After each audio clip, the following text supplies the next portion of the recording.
우리는 계속해서 예수님의 이야기를 살펴보는 가운데 있습니다. 오늘 10번째 시간으로 예수님은 누구신가에 대해서 우리 마태복음에 나와 있는 족보를 중심으로 살펴볼 것입니다. 지난주에 우리는 예수님은 누구신가, 마태복음 족보를 통하여서 예수님은 아브라함의 자손이셨다, 그리고 다윗의 자손이다 라는 말씀을 같이 나누었고요. 그 말씀의 의미가 무엇인가에 대해서 같이 살펴봤습니다. 오늘은 이 마태의 족보의 특징이 있는데요, 그 특징이 여인들의 이름이 많이 나온다는 거예요. 그리고 여인들의 이름이 많이 나오면서 이 마태복음의 이제 족보를 통하여서 마태는 예수님이 누구신가, 바로 여자의 후손이다 라는 것을 이제 나타내고 있습니다. 그래서 오늘은 여자의 후손이라는 관점으로 마태복음 족보를 통하여서 과연 예수님이 누구신가에 대해서 살펴보도록 그렇게 하겠습니다. 유대인들에게 있어서는 여인들은 굉장히 조금 이렇게 천시되어졌습니다. 그래서 족보에 여자들의 이름이 올라가지 않았고요. 사람을 숫자를 쓸 때에도 여자들은 그 숫자에도 넣지 않았던 것들을 볼 수 있어요. 오늘 마태가 예수님의 족보를 기록하면서 그 안에는 특이하게도 여인들의 이름이 들어가 있고요. 또 그 여인들은 평범하지 않은 여인들의 이름이 들어가 있는 것들을 볼 수 있습니다. 그래서 여인들이 총 4명이 나오게 되어지는데, 다말과 라합과 룻과 우리아의 아내가 나오게 되어져요. 그래서 여인들의 이름들이 나오면서 그리고 예수님을 이렇게 소개하게 되어지죠. 우리 16절 같이 한번 읽어볼까요? 같이죠. 시작. 야곱은 마리아의 남편 요셉을 낳으니 마리아에게서 그리스도라 칭하는 예수가 나시니라. 아멘. 모든 앞에 있는 내용들을 보면 이렇게 되어져 있습니다. 야곱은 요셉을 낳고 요셉은 예수를 낳고 이렇게 되어져야 되는데, 오늘 이제 모든 것들은 남자를 통하여서 그 아들을 낳고 이렇게 되어졌는데, 예수님은 특이하게 뭐라고 되어져 있냐면 마리아에게서, 그리고 그리스도라 칭하는 예수가 나시니라, 이렇게 설명하고 있어요. 이렇게 하고 있는 마태의 의도함이 있는 거지요. 그것은 바로 예수님은 마리아에게서 났다는 거예요. 그 말은 곧 예수님은 여자의 후손이라는 것입니다. 그러니까 예수님을 이제 이렇게 마태복음에 보게 되어지면 여자들의 이름이 많이 나오는 이유 중에 하나는 예수님이 누구냐 하는 것들을 설명하고 있는, 그것은 바로 예수님은 여자의 후손이다 라고 설명하고 있는 것입니다. 그러면 왜 마태는 예수님을 여자의 후손이다 라고 설명하고 싶어 하느냐 하는 거죠. 그것은 하나님 이렇게 약속하기 때문에 그렇습니다. 창세기 3장 15절입니다. 창세기 3장 15절 같이 읽죠. 시작. 내가 너로 여자와 원수가 되게 하고 내 후손도 여자의 후손과 원수가 되게 하리니 여자의 후손은 내 머리를 상하게 할 것이요 너는 그의 발꿈치를 상하게 할 것이니라 하시고. 아멘. 아담과 하와가 선악과를 따먹은 이후에 하나님께서 사단에게 내리고 있는 저주입니다. 사단에게 뭐라 말씀하고 있냐면, 사단아 너는 여자와 원수가 될 것이다. 그리고 이제 여자의 후손은 네 머리를 상하게 할 것이며 깨트릴 것이며 너는 여자의 후손의 발꿈치를 상하게 할 것이다. 창세기 3장 15절을 연상해 두면서 마태가 지금 마태의 족보를 기록하고 있는 것입니다. 바로 예수님은 창세기 3장 15절에서 약속하신 여자의 후손으로 메시아로 구원자로 이 땅에 오셨다라고 설명을 하고 있는 것들을 볼 수 있습니다. 그래서 오늘 이 마태의 족보를 통하여서 예수님은 바로 창세기 13장 15절에서 하나님이 약속한 그 여자의 후손 메시아로 이 땅에 오셨는데, 그래서 여자의 후손으로 오셨다라고 설명하는 것들을 볼 수 있습니다. 이렇게 여자의 후손으로 왔다는 것들을 설명할 뿐만 아니라, 여기서 이 네 여인들은 메시아인 여자의 후손이 예수님이 누구냐 하는 것과 함께 무엇을 행할 것이냐 하는 것들을 설명하고 있는 것들을 볼 수 있어요. 그러니까 여자의 후손이라고 그랬다면 아브라함보다 다 나와야 되잖아요. 아브라함은 사라에게서 이삭을 낳고, 이삭은 리브가에게서 야곱을 낳고, 야곱은 레아에게서 이제 유다를 낳고, 이렇게 해야 되는데 다 하지 않고 4명의 이름만 지목하고 있단 말이에요. 다말과 라합과 룻과 우리아의 아내를 지목하고 있는 이유는 이 네 여인이 예수님이 누구냐 하는 것들을 설명하고 있고, 예수님이 무엇을 하실 것이냐 하는 것들을 설명하기 때문에 그렇습니다. 그래서 오늘 먼저 이 네 여인의 한 명 한 명들을 살펴보면서 그들이 예수님을 어떻게 계시하고 있고 설명해내고 있는가 하는 것에 대해서 같이 한번 살펴보도록 하겠습니다. 우리 마태복음 1장 3절 같이 한번 보겠습니다. 같이 있어 시작. 유다는 다말에게서 베레스와 세라를 낳고 베레스는 헷손을 낳고 헷손은 람을 낳고 아멘. 유다는 다말에게서 베레스를 낳았다. 그래서 첫 번째 나오는 여인이 다말이란 여인입니다. 이 유다와 다말에 관해서는 창세기 38장에 자세하게 나오게 되어지고요. 저희가 창세기 강의할 때 이 본문은 아주 자세하게 2시간을 걸쳐 저희가 살펴봤었습니다. 근데 이 창세기 38장을 이해함에 있어서 반드시 우리가 기억해야 될 하나의 제도가 있는 그 제도가 고엘 제도다라고 말씀을 드렸어요. 고엘 제도를 이해하지 못하면 이 본문은 이해할 수가 없습니다. 고엘이라는 말은 히브리어인데 우리나라로 번역하면 구속자, 구원자, 대속자 이런 뜻이 되어져요. 이 고엘 제도에는 크게 세 가지가 있는데 토지 제도와 고엘 제도, 그리고 노예 제도와 고엘 제도, 그리고 결혼, 계대 결혼과 고엘 제도가 있게 되어지는 거예요. 그래서 이 고엘이 대신 지불함으로 말미암아 사주는 것, 이것이 바로 고엘 제도가 되어지는데, 바로 이 창세기 38장에 있는 유다와 다말의 관계는 고엘 제도를 통해서 보지 않냐면 굉장히 이상해집니다. 우리 한번 창세기 38장 한번 보시겠어요? 자, 18절 다시 한번 읽죠. 시작. 유다가 이르되 무슨 담보물을 내게 주랴. 그가 이르되 당신의 도장과 그 끈과 당신의 손에 있는 지팡이로 하라. 유다가 그것들을 그에게 주고 그에게로 들어갔더니 그가 유다로 말미암아 임신하였더라. 여기서 그는 누구냐? 다말을 이야기하게 되어지는 거예요.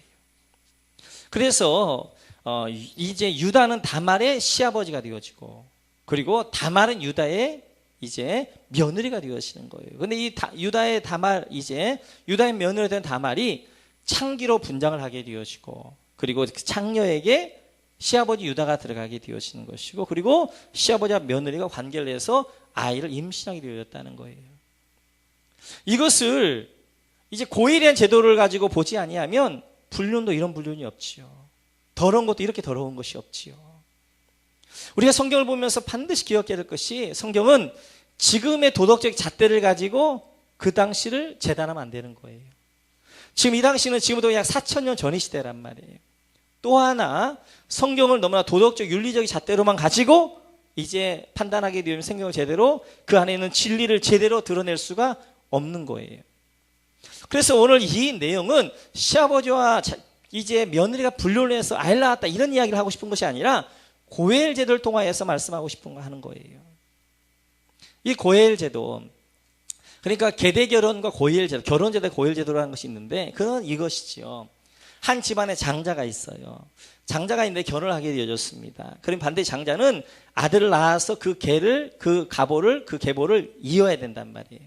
그런데 이때 그 장자가 아들이 죽고 아들을 못 낳았어요. 그러면 그 집안의 대가 끊어지는 거잖아요. 그러니까 예전에 4,000년 전에는 어떻게 했느냐? 그 당시는 대를 잇는 게 중요하기 때문에 둘째 아들이 형수에게 들어가는 거예요. 그래서 그 형의 아들을 낳아주는 거예요. 그때만 한 번만. 그리고 이제 그렇게 해서 이렇게 그것이 그 둘째 아들이 이 형수에 들어가는 그 아들이 고엘이 되어지는 거예요. 자기 희생에서 헌신해서 이제 그 씨를 줌으로 말미암아 그 집안의 계를 이어주는 거예요. 그래서 계대 결혼과 고엘 제도 이렇게 이야기하는 것입니다. 오늘 이 유다 집안을 이야기하면 이렇게 합니다. 유다에게는 세 아들이 있었어요. 엘과 이제 오난과 셀라라는 세 아들이 있었는데, 엘이라는 아들이 다말과 결혼했습니다. 다말과 결혼했는데 이 엘이 아들을 못 낳고 죽었어요. 그러면 어떻게 해야 되냐? 그 집안에 이 둘째 아들인 오난이 고엘이 되어져서 그 형수에게 다말에게 들어가야 되는 거예요. 다말에게 오난이 들어갔어요. 그런데 그 형의 아들을 낳으면 재산을 다 잃어버리니까 이 오난이 밖에다 설정을 해버린 거예요. 그러자 하나님이 이 고엘 제도를 더럽혔기 때문에 그 오난을 죽였어요. 그러니까 유다 안에 두려움이 있는 거예요. 셋째 아들인 셀라까지 죽으면 우리 집안에 대가 완전히 끊어지는 거예요. 그러니까 이제 셀라를 이제 어리니까 다말 너는 친정에 가 있어라고 보냈던 거예요. 근데 장성에서도 이 셀라를 유다가 안 주는 거예요. 방법이 없는 거예요. 그러자 그 다음 세 번째 고엘이 누가 될 수 있느냐? 유다가 세 번째 고엘이 되어지는 거예요.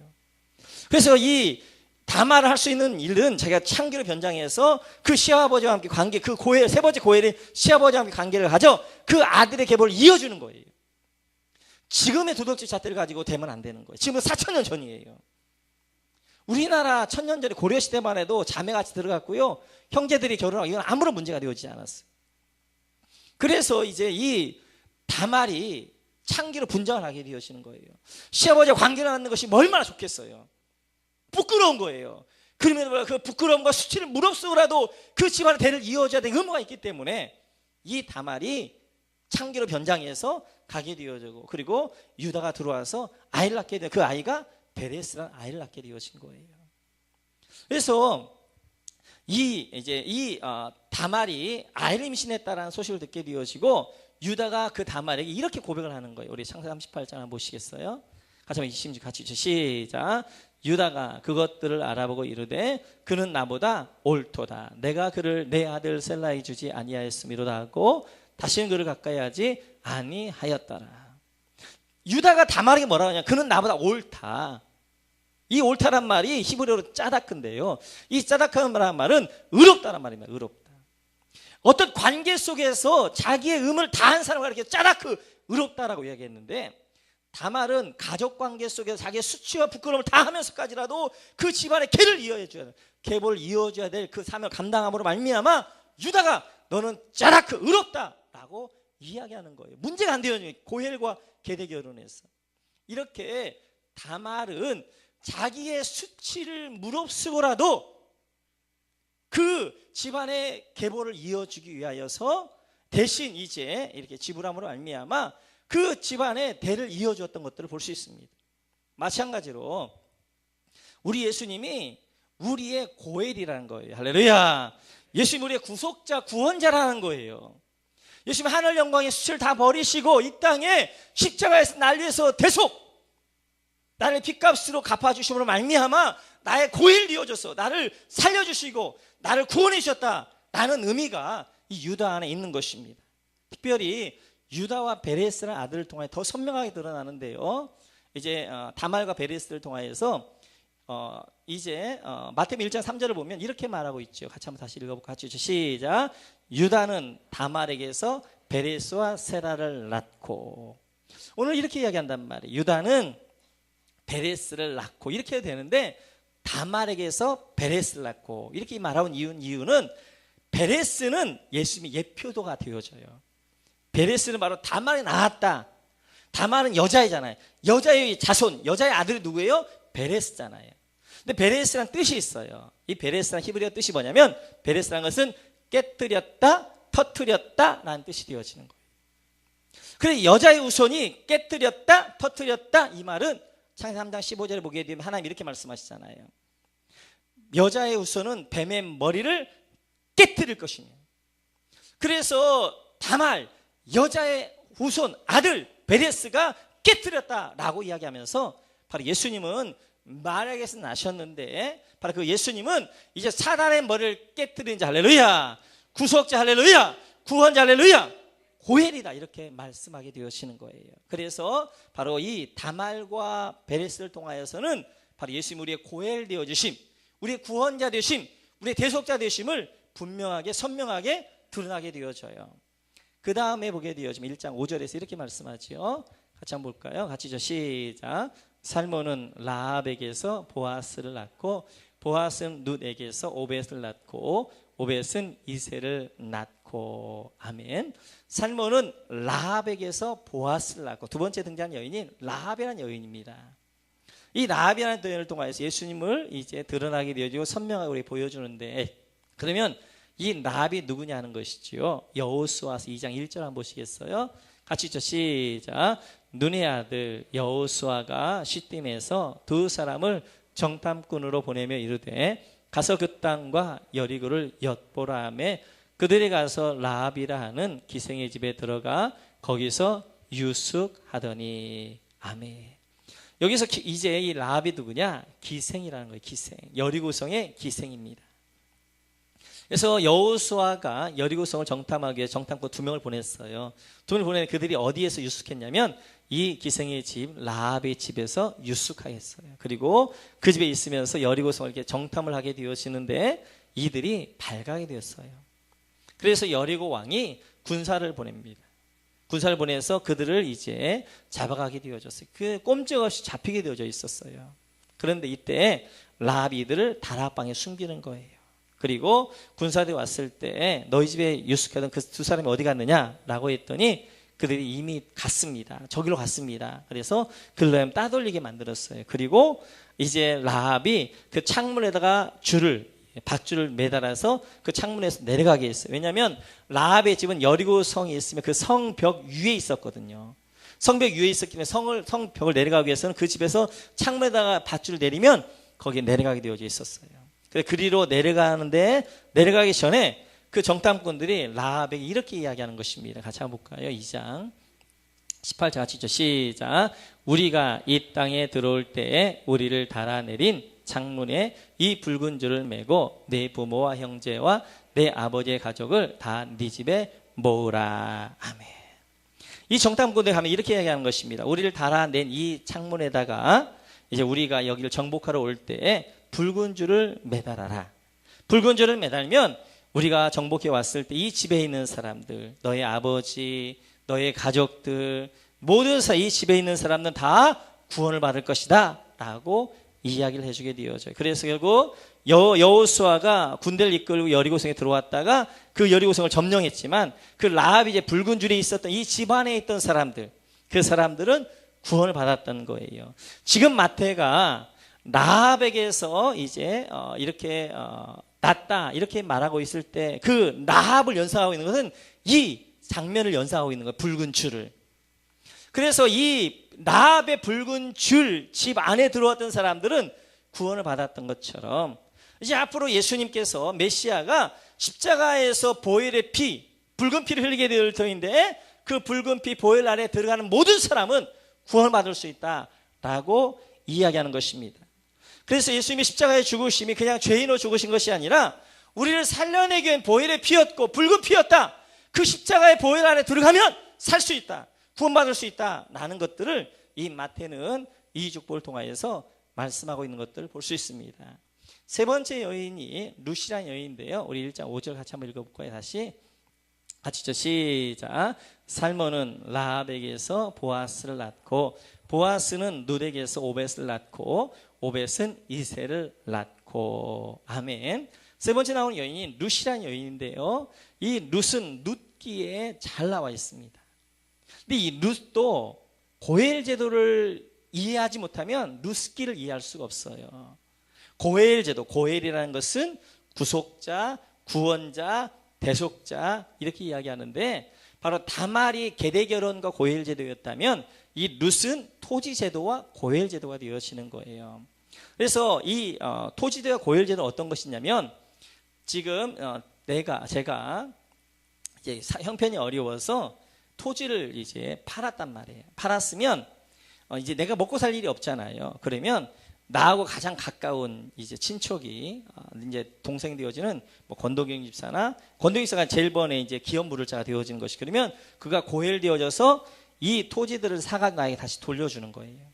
근데 첫 번째 고엘 기업 물을자가 포기하면 그 다음 권경환 집사가 그 다음에 고엘이 되어서 그걸 사주는 거예요. 근데 아무도 안 사주면 결국 없는 거예요.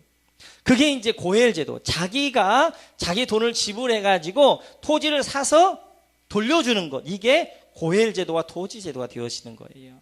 룻기 보면 이제 엘리멜렉과 나오미가 베들레헴 땅에서 자기 모든 땅을 다 팔고 모압으로 이민을 가게 되었습니다. 이민을 갈 때 이렇게 생각했을 거예요. 나는 다시는 베들레헴 돌아오지 않는다. 그리고 모든 걸 다 정리하고 갔단 말이에요. 갔는데 그 모압에서 엘리멜렉 남편이 죽죠. 말론과 기론의 두 아들이 죽게 되어지는 거예요. 두 아들이 죽게 되어져서 이제 나오미가 이제 너무 힘들고 어려우니까 나는 고향으로 돌아가야 되겠다. 그래서 다시 베들레헴으로 돌아오게 되어지는 거예요. 베들레헴에 돌아올 때 둘째 며느리였던 이제 룻은 너 모압 사람에게 네 친족에 가서 네 고향에 가서 그냥 재혼해서 잘 살아라 라고 했는데 아닙니다. 어머니가 하는 것을 내가 할 것이며 어머니 하나님이 내 하나님이 될 것이며 어머니의 나라가 내 나라 될 것입니다 라고 해서 그 어머니와 함께 베들레헴에 오게 되어진 거예요. 베들레헴에 와서 이제는 토지가 없으니까 남의 밭에서 주워서 이렇게 먹고 살게 되어지는데, 그러면 반드시 누가 그 옆에 친척이 고엘이 되어지는, 기업 물을 자가 되어지는 거예요. 그래서 다시 엘리멜렉의 땅을 사서 이 나홈에게 돌려줘야 되는 거예요. 그 내용이 이제 룻기서 4장에 보면 이렇게 나와 있는데요. 같이 한번 볼까요? 같이 룻기서 4장 3절과 4절 같이 읽죠. 같이 시작. 보아스가 기업 물을 자에게 이르되 모압 지방에서 돌아온 나오미가 우리 형제 엘리멜렉의 소유지를 팔려 함으로 내가 여기 앉은 이들과 내 백성의 장로들 앞에서 그것을 사라고 네게 말하여 알게 하려 하였노라. 만일 네가 물으려면 물으려니와 만일 네가 물으지 아니하려거든 내게 고하여 알게 하라. 네 다음은 나요 그 외에는 물을 자가 없느니라 하니 그가 이르되 내가 물으리라 하는지라.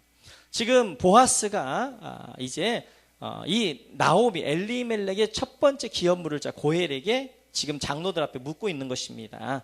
네가 엘리멜렉의 나오미의 땅을 사서 그에게 이제 주는 고엘 기업 물을 자가 될 것이냐 라고 했더니 이 기업 물을 자 이제 고엘이 내가 그렇게 하겠다는 것입니다. 그러자 그러면 너는 룻과도 같이 결혼해야 된다. 그러면 다시 룻에게 돌아가고 나오미에 돌아가니까 손해낼 것 같으니까 그러면 나는 기업 물으지 않겠다. 그리고 신발을 벗어가지고 두 번째 기업 물을 자 고엘이 되어지는 이제 보아스에게 줬습니다. 그리고 보아스가 토지를 사서 다시 나오미에게 돌려줬어요. 그래서 이 보아스가 고엘이 되어진 거예요. 그래서 오늘 이야기하기를 보아스는 룻에게서 오벳을 낳고 이렇게 이야기하는 건 룻 바로 토지와 고엘 제도인 거예요.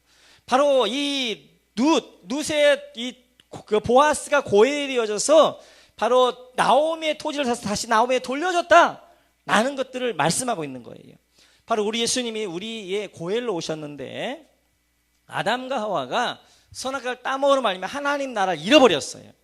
그 하나님 나라를 잃어버렸는데 그 하나님 나라를 누가 예수님 십자가에서 값을 주고 지불하심으로 말미암아 그 하나님 나라를 사서 다시 누구에게? 우리에게 주신 거예요. 그걸 설명하고 있는 거예요. 그래서 이 룻이 바로 룻을 이야기할 때 토지제와 고엘제를 통하여서 예수님이 십자가에 죽으신 건 그냥 죽으신 것이 아니라 아담과 하와가 잃어버린 그 하나님 나라, 그 하나님 나라를 회복하기 위해서 값을 지불한 거예요. 값을 지불해서 그 하나님 나라를 다시 사서 우리에게 돌려주셨다라고 이제 마태는 그렇게 설명하고 있는 것입니다. 그래서 룻을 여기에 등장시키고 있는 거예요. 바로 예수님은 우리의 고엘 되어주셔서 잃어버렸던 하나님 나라를 다시 찾아 십자가의 값을 지불하신 말미암아 우리에게 돌려줄 줄 믿습니다. 그래서 우리 모두가 이 하나님 나라 가운데 들어가는 것이 하나님 나라 가운데 지금 있는 것이 되어지는 거예요. 네 번째 여인이 우리아의 아내인데요. 우리 같이 한번 6절 같이 한번 볼까요? 같이 시작. 이새는 다윗 왕을 낳으니라. 다윗은 우리아의 아내에게서 솔로몬을 낳고. 아멘. 여기서 보니까 다윗은 우리아의 아내에게서 솔로몬을 낳았다라고 말하게 되어져요. 여인들 가운데 이 여인은 더 특별하는 거예요. 왜냐하면 다른 여인들은 다 이름으로 지목하고 있습니다. 다말, 라합, 룻. 그런데 오늘 이 밧세바는 밧세바란 이름으로 지목하지 않고 뭐라고 하고 있냐면 우리아의 아내 그렇게 하고 있단 말이에요. 왜 여기는 밧세바라고 말하지 않고 우리아의 아내라고 말하고 있느냐는 거예요. 그것은 밧세바가 예수님을 설명하고 있는 것이 아니라 우리아가 예수님을 설명하기 때문에 그래요. 우리아가. 잘 알다시피 이 우리아의 아내 밧세바는 다윗과 이제 음란한 여인이었지요. 그래서 다윗이 하루는 이제 낮잠을 자고 일어나 가지고 옥상을 거닐다가 목욕하는 여인을 발견하게 되어지고 데려오라 해서 그 여인과 함께 동침하게 되었어요. 근데 그 여인이 누구였느냐? 자기의 충신 우리아의 아내였어요. 그리고 집에 돌려보냈습니다. 그러면 아무 일도 없었던 것처럼 그냥 한번 이제 그냥 그렇게 하고 끝내려고 했어요. 그런데 이 밧세바가 그냥 덜컥 아이를 갖게 되어진 거예요. 아이를 가졌다는 소식을 이제 다윗이 전합니다. 그럼 이 일들을 어떻게 해야 될 것인가? 한번 잠깐 유혹에 해서 그냥 없앴던 걸 하려고 그랬는데 아이가 생겼단 말이에요. 그러자 이 다윗이 꾀를 내게 되었습니다. 우리아를 데려와서 우리아와 잠자를 하게 하고 그리고 그 나의 아이는 바로 우리아의 아이라고 해야 되겠다라고 생각해서 우리아를 전장에서 불러내게 되어져요. 그리고 이제 다윗이 치하하면서 수고했다. 집에 가 좀 쉬어라. 그래서 집을 가라고 하는 것입니다. 그런데 우리아는 자기 동료들은 지금 전쟁터에 있는데 자기는 집에 가 쉴 수가 없는 거예요. 그래서 그들 군막에서 병사들이 있는 군막에서 잠을 자는 거예요. 다윗이 들어보니까 집에 안 갔다는 거예요. 술을 먹이고 별의별 방법을 다 했는데도 안 가는 거예요. 그러자 다윗은 한 가지, 우리아를 죽여야 되겠다. 이렇게 마음을 먹게 되어져요. 그래서 이제 다윗이 이런 편지를 보내게 되어지죠. 같이 한번 읽어볼까요? 사무엘하 11장 14절 같이 읽죠. 시작. 아침이 되매 다윗이 편지를 써서 우리아의 손에 들려 요압에게 보내니 그 편지에 써서 이르기를 너희가 우리아를 맹렬한 싸움에 앞세워두고 너희는 뒤로 물러가서 그로 맞아 죽게 하라 하였더라. 15절 그대로 놔주세요. 이렇게 이야기하는 거예요. 다윗이 이제 이 편지를 우리아에게 써서 보내면서 요압아, 이 우리아는 가장 맹렬한 전투, 가장 치열한 전투에 투입시켜라. 그리고 가장 앞서워라. 막 전이 한참 되어질 때 너희는 다 후퇴해라. 혼자만 도와도. 그래서 거기서 그로에 맞아 죽게 해라. 그렇게 해서 거기서 죽입니다. 그래서 결국 우리아가 죽게 되어지는 거예요. 바로 이 우리아가 예수님을 예표하고 있는 인물이라는 거예요. 지금 이 전쟁터를 누굴 대신해 나가느냐? 지금 모든 군사는 왕의 군사예요. 왕을 대신해 나가 있는 거예요. 지금 이 전쟁터에서 이렇게 돌에 맞아 죽어야 될 사람 누구냐? 불륜행한 다윗이 죽어야 된단 말이에요. 다윗이 죽어야 되는데 누가 대신 죽느냐? 다윗 대신에 우리아가 대신 죽은 거예요. 그래서 그 값을 지불한 거예요. 마찬가지로 여러분은 내가 나의 죄 때문에 십자가에 달려 죽어야 되는 것입니다. 하나님의 저주 가운데 받아야 되는 것입니다. 그런데 우리 대신 누구 죽으셨느냐? 예수님 우리 대신에 죽으셨어요. 십자가에서 그 대신 지불을 값으로 하셨어요. 그 대신 죽으셨어요. 그래서 우리를 살려내셨어요. 마치도 우리아가 죽고 다윗을 살려낸 것처럼 바로 예수님이 죽으심으로 우리를 살려서 그래서 우리아의 아내에게서 솔로몬이 났다. 이렇게 이야기하고 있는 것입니다. 이렇듯이 마태가 마태복음을 통하여서 여인들을 쭉 기록하고 있는 이유는 이 여인들이 메시아가 누구냐, 예수님이 누구시냐, 예수님이 하셔야 될 일이 뭐냐 하는 것들을 선명하게 드러나기 위해서 다말과 라합과 룻과 우리의 아내를 통하여서 이제 예수님을 계시하여 주고 있어요. 그래서 그 한 영을 통하여서 예수님이 누구신가 재조명해 보는 거예요. 지금 마태가 기록했을 때 마태복음은 AD 5, 60년대에 기록했단 말이에요. 그때는 이미 예수님의 십자가가 죽으신 이후예요. 그 이후에 마태가 이 유대인들에게 봐라, 십자가에 죽은 너희가 죽은 그 예수님이 누구냐 하는 것들 구약을 들어서 하나하나 생생하게 설명해 내고 있는 것입니다. 바로 예수님은 우리의 고엘이시다, 우리의 구원자시다, 우리의 구속자시다, 우리의 대속자이시다, 우리를 대신하여 십자가에 죽으심으로 우리의 핏값을 감당하심으로 우리를 살려내신 분이다 라고 이 마태가 설명해 내고 있는 거예요. 뿐만 아니라 이 네 여인을 기록하고 있는 이유 중에 하나는 뭐냐면 예수님이 어떤 분이 하는 것들을 다시 하나 선명하게 보여주는 것 가운데 하나가 예수님은 담을 허물러 오신 분이다 라는 것들을 보여주기 위해서 그래요. 우리 한번 예배서 한번 보시겠어요? 같이 한번 읽죠. 14절 같이 시작. 그는 우리의 화평이신지라 들로 하나를 만드사 원수된 것 곧 중간에 막힌 담을 자기 육체로 허시고. 아멘. 예수님은 우리의 화평이신지라. 그래서 둘로 나뉘어졌던 담을 어떻게 하냐? 자기 육체로 허물었다는 거예요. 육체로. 예수 십자가에 죽으심을 하면 이 담을 허물었다는 거예요. 이 담을 허문 것들을 보여주는 것이 바로 이 네 여인입니다. 유대인이 가지고 있었던 담 가운데 첫 번째 담이 남자와 여자란 담이었어요. 그 남자와 여자란 담은 바로 이 여인들을 족보하는 놈에서 예수님이 바로 여인의 후손들이다 라고 해서 메시아가 바로 너희의 가장 이스라엘의 최고의 명문 족보가 어디냐면 아브라함과 다윗과 솔로몬이 연결되는 왕의 족보라. 그 왕의 족보조차도 이방 여인들이 들어와 있는 거예요. 그래서 바로 남자와 여자의 담을 허무셨고요. 두 번째 유대인들이 가지고 있는 이제 담이 유대인과 이방인의 담이었어요. 그런데 이 가장 명문 가문이라고 할 수 있는 이 아브라함과 다윗과 솔로몬이 연결된 이 왕의 족보조차도 이방인들이 들어가 있는 거예요. 가나안 여인 다말이 들어가 있습니다. 모함 여인 이제 룻이 들어가 있습니다. 그리고 여리고 여인, 가나안 여인 이제 라합이 들어가 있는 거예요. 유대인과 이방인의 담을 허물으셨어요. 그 유대인들은 자기 의인이라고 생각했어요. 그리고 다 죄인이라고 생각했어요. 그런데 이 의인과 죄인의 담을 허무셨어요. 그래서 여기에는 바로 다 4명의 여인들이 다 문제가 있죠. 특별히 라합 같은 경우는 기생입니다. 죄인인데 창기입니다. 그들이 가장 멸시하는 창기예요. 우리아의 아내 다윗이 그들이 가장 존경하는 솔로몬 왕은 누구였느냐? 다윗과 이제 솔로몬, 이 우리아의 아내, 불륜의 아내, 음란한 여인을 통해서 낳은 아들이란 말이에요.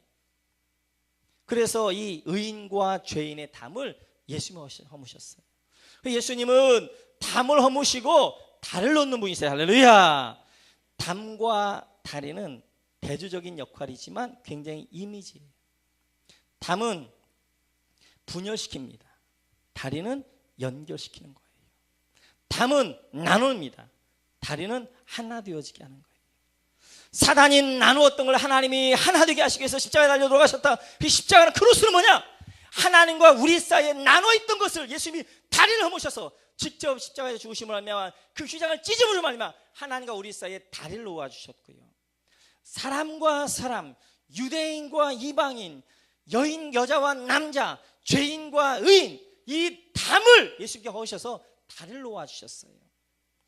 그래서 오늘 예수님께서는 담을 허무시는 분이시고 다리를 놓는 분이시다 라는 것이 바로 이 마태가 굉장히 강조하고자 하는 이 족보의 의미가 되어지는 거예요. 사랑하는 성도 여러분, 우리 모두는 담을 허물어야 되는 사람들일 줄 믿습니다. 예수님이 담을 허물었던 것처럼 우리 모두는 담을 허무셔야 돼요. 그리고 우리 모두는 피스메이커, 다리가 되어져야 돼요. 그런데 의외로 예수 믿는 사람들이 훨씬 더 많은 담을 쌓고 살아요.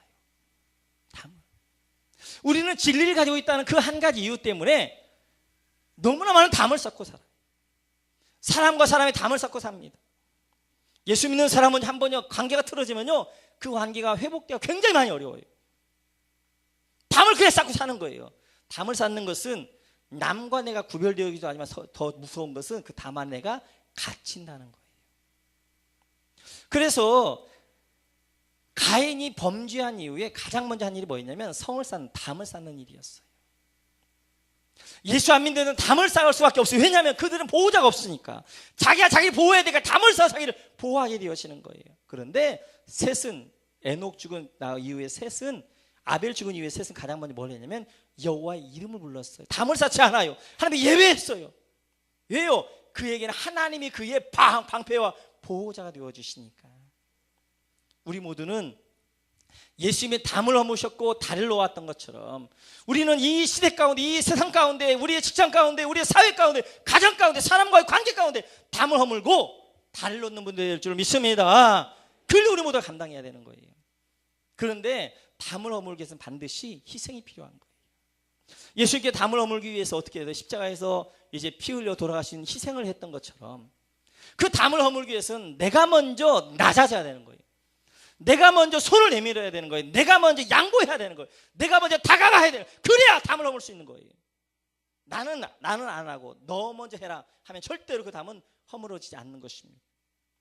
담을 쌓기 위해서는 예수님이 십자가에 달려 죽으셔서 그 우리를 위해서 피 흘리셨던 희생이 있었던 것처럼 우리 모두가 희생이 있어야 되는 거예요. 내가 먼저 손 내밀고 내가 먼저 다가가고 내가 먼저 이해하고 내가 먼저 용서하고 내가 먼저 이제 이런 희생이 있을 때 그 담이 허물어져 가는 것입니다. 오늘 이 아침에 혹시 여러분 가운데 담을 쌓고 있는 분들이 있다면 이 한 주간 찾아가세요. 여러분들이 먼저 손을 내밀세요. 내가 미안했다고 여러분들이 먼저 말하세요. 그리고 여러분들은 평생 동안 담을 쌓는 분이 아니라 다리를 놓는 분. 할렐루야. 트러블 메이커들이 아니라 피스메이커. 어디 가든지 부딪히고 어디 가든지 담을 쌓고 어디 가든지 이제 그런 사람이 아니라 피스메이커. 여러분들이 사랑과 평화를 전할 수 있는 다리가 되기 위해서는 어떻게 해요? 누군가 나를 짓밟고 가야 되는 거예요. 그래야 다리가 되어지는 거예요. 나를 내어주는 거예요. 예수님이 그러셨어요. 예수님을 받고 우리는 하나님 앞에 가는 것이고 예수님을 받고 형제가 하나 되어지는 거예요. 여러분 모두가 이제 담을 허물으시고 다리를 놓는 여러분 되시기를 주님의 이름으로 축원합니다. 우리 같이 한번 찬양하면서 우리를 한번 돌아보도록 하겠습니다. 우리 가운데 담을 쌓고 있는 사람은 없는가? 내가 먼저 손 내밀지 못하고 찬양하면서 우리 한번 나 자신 한번 돌아보고 하나님 앞에 기도하며 나아가겠습니다.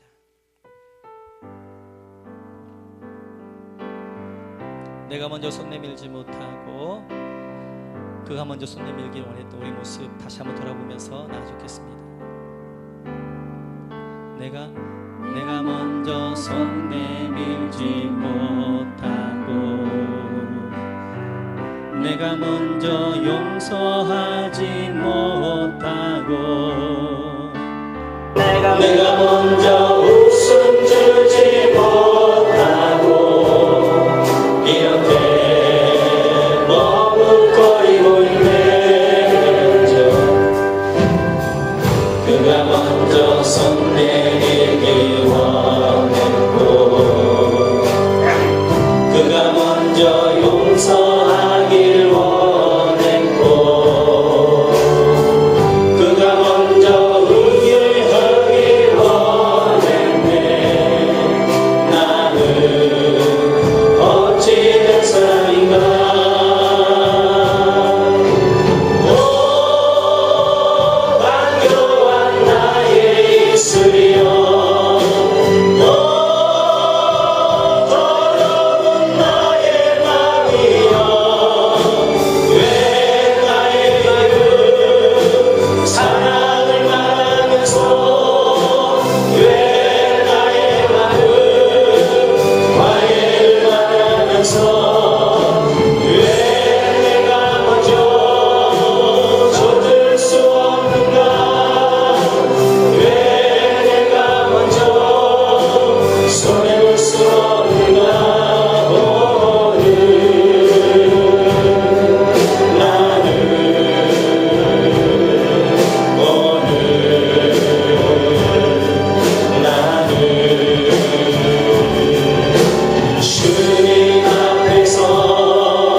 예수님의 여자의 옷으로 왔다는 것이죠. 사도행전 3장 15절에 약속하신 그 여자의 후손, 그 사단의 머리를 깨뜨리는 후손을 예수 모셨고, 그래서 여인들의 이름들을 하면서 그 여인 한 명 한 명을 통해 예수님이 어떤 분인가 계시하고 있는 것이 우리의 보혈 되으셔서 우리에서 대신 값을 지불하여 십자가에 달려 돌아가신 분을 사주신 분, 이름을 우리 하나님 나라를 예수님이 십자가에서 값을 지불함으로 하면 하나님 사주신 분, 그 예수님은 담을 어무르셨고 간을 넣는 분이셨어요. 근데 하나님 믿는 작은 예수라고 우리는 담을 쌓고 할 때가 너무 많습니다. 오늘 이 시간 우리가 하나님이 오늘 이 찬양을 통하여서 말씀을 통하여서 나에게 생각나게 하는 분이 있다면 이 한 시간 찾아가시고 손을 내밀시고 그 담을 허물시고 그리고 어디 가든지 다리가 되으셔서 다리가 되기 위해서는 담을 허물기 위해서는 희생해야 되며 헌신해야 됩니다. 내가 짓밟힘을 당해야 됩니다. 그러니까 다리의 사람들을 감당하는 삶이 되어지게 하옵소서. 우리 오늘 주신 말씀 가운데 한 말씀 붙들고 같이 합시고 기도하면 하나님 나아가겠습니다. 우리 합시고 기도합니다. 기도하겠습니다. 주여 한번 합니다. 주여 하나님 아버지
하나님 아버지, 오늘도 말씀을 주시면 감사합니다.